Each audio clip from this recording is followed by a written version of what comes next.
যতক্ষণ প্রয়োজন ততক্ষণ আপনার পাশে থাকবে সবাই। ব্যস্ততার কারণে যে আপনার সাথে কথা বলতে চায় না, সে কিন্তু আপনাকে এড়িয়ে যায়। ব্যস্ততা শুধুমাত্র একটা অজুহাত, আপনার সাথে যোগাযোগ না রাখার অজুহাত।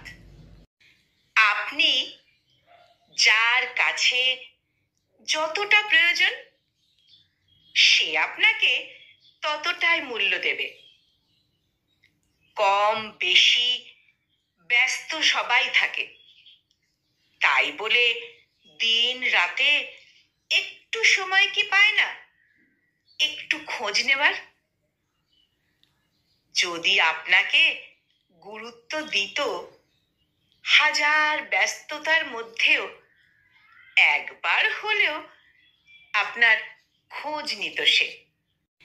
একটু খেয়াল করলেই দেখবেন দুনিয়ার সবার জন্য সময় থাকবে, সবার সাথে কথা বলবে। শুধু আপনার বেলাতেই ব্যস্ততার অজুহাত থাকবে। আসলে তারা আপনার সাথে কথা বলতেই চায় না, তাই তারা নানাভাবে অজুহাত দাঁড় করাবে। আর আপনি যদি বোকা হন, তাহলে তার এই মিথ্যে অজুহাতগুলো অন্ধের মতো বিশ্বাস করবেন।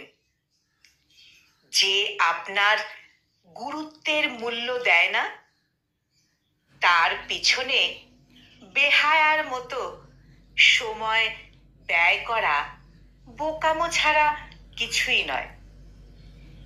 আপনি নিজেকে নিয়ে ব্যস্ত থাকবেন, দেখবেন অন্যের অজুহাতগুলো ঠুনকো মনে হবে।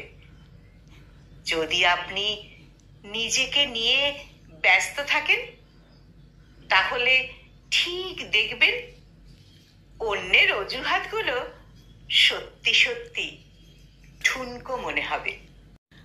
কলমে পুতুল আর পাঠটি উচ্চারণে আমি নিবেদিতা।